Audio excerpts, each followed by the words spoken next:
Tiap 100 tahun Allah akan mengirim mujaddid untuk memberikan edukasi, mengembalikan pemahaman yang utuh. Dia berada di garda terdepan, berada di barisan dan saf awal dalam beramal soleh sebelum sang el-maut datang menjemputnya. Bismillahirrahmanirrahim. Assalamualaikum warahmatullahi wabarakatuh. Innal hamdalillah nahmaduhu wa nasta'inuhu wa nastaghfiruhu wa natubu ilaihi wa na'udzu billahi min sururi anfusina wa sayyiati a'malina may yahdihillahu fala mudilla lahu wa may yudlil fala hadiya lahu. Asyhadu an la ilaha illallah wahdahu la syarika lahu wa asyhadu anna Muhammadan 'abduhu wa rasuluh. Allahumma salli wa sallim wa barik ala Muhammad wa ala ali Muhammad kama barakta ala Ibrahim wa ala ali Ibrahim fil alamin innaka Hamidun Majid.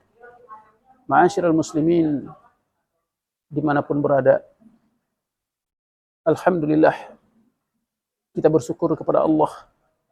Allah masih memberikan kesempatan kepada kita untuk menikmati nikmat yang Allah anugerahkan yang begitu banyaknya, sehingga kita berharap atas nikmat yang Allah karuniakan ini melahirkan kenikmatan-kenikmatan yang begitu banyak lagi, sehingga kita menjadi umat yang layak untuk mendapatkan pertolongan dan kemenangan dari Allah Subhanahu wa taala.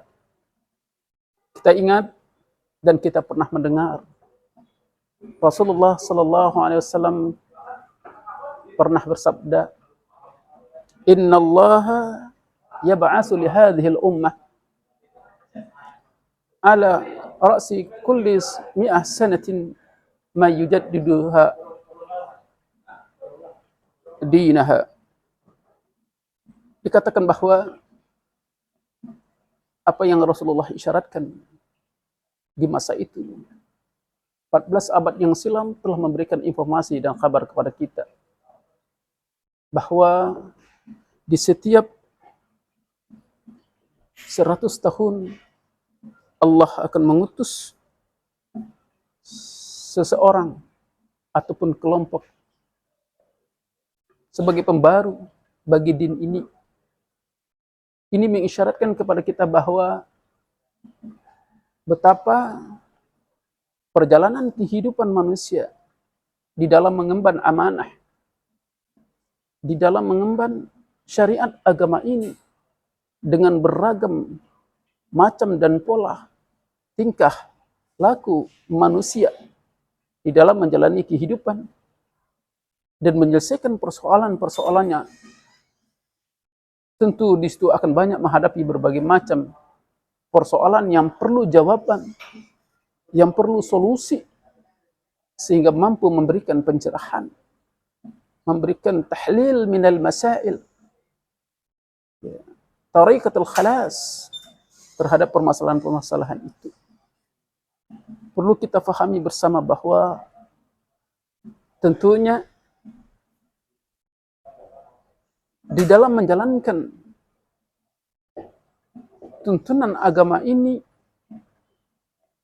ketika manusia telah terlena dengan berbagai macam pola ataupun mungkin pengaruh kehidupan dan budaya lain, sehingga terjadilah beberapa pembelotan dan penyelewengan, sehingga menilik dari isyarat yang Rasulullah telah kabarkan kepada kita bahwa akan Allah kirim para mujaddid atau seorang mujaddid untuk memberikan edukasi pembenahan terhadap penyelewengan-penyelewengan di dalam menjalankan ajaran agama ini, mengembalikan keyakinan mereka kepada apa yang telah Allah turunkan, sebagaimana telah Allah janjikan bahwasanya Al-Quran itu adalah hudan lil muttaqin, tunjuk bagi orang yang bertakwa dan tidak ada sedikit pun keraguan di dalamnya. Maka di sini perlu adanya satu bentuk pemahaman yang utuh, sehingga mereka tidak keluar dari koridor, dari rel dan batasan serta ketentuan yang Allah tetapkan. Apatah lagi kita yang hidup di akhir zaman ini, tidak sedikit gaya hidup yang terkadang jauh daripada tuntunan. Dan tidak mengherankan kalau kita melihat gaya hidup manusia, tontonan menjadi tuntunan, sementara tuntunan menjadi tontonan. Kita berharap mudah-mudahan kita selalu berada di dalam bimbingannya, dan kita berharap kita bisa istiqamah di jalannya. Karena istiqamah di jalan dan dalam ketaatan itu adalah sesuatu yang sangat-sangat mulia sekali. Bahkan dikatakan al-istiqamah khairun min alfi karamah. Istiqamah itu lebih baik daripada 1000 karamah. Nah, tentunya harapan kita dan juga harapan semua umat akan adanya sebuah pencerahan terhadap penyelewengan-penyelewengan yang terjadi di dalam menjalankan tuntunan dan ajaran agama ini.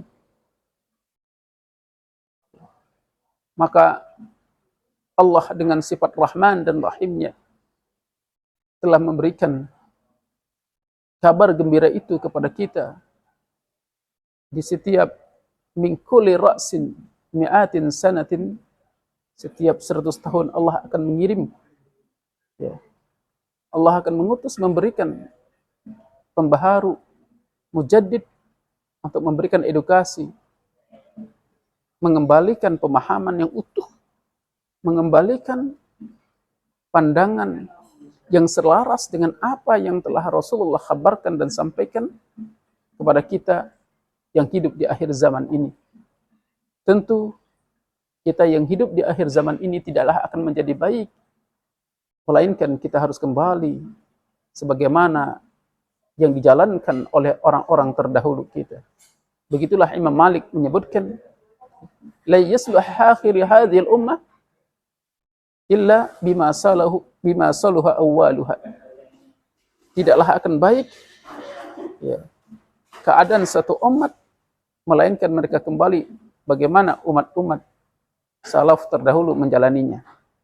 Semoga kita diberikan kesempatan, kekuatan, dan kemampuan untuk bisa menjadi umat terbaik. Karena memang sesungguhnya kita adalah umat terbaik karena legitimasi itu telah Allah berikan kepada kita. Bagaimana kita menggali potensi diri kita sebagai umat terbaik, umat yang mampu memberikan pencerahan, umat yang memberikan arahan, panduan dan tuntunan di dalam menjalani kehidupan.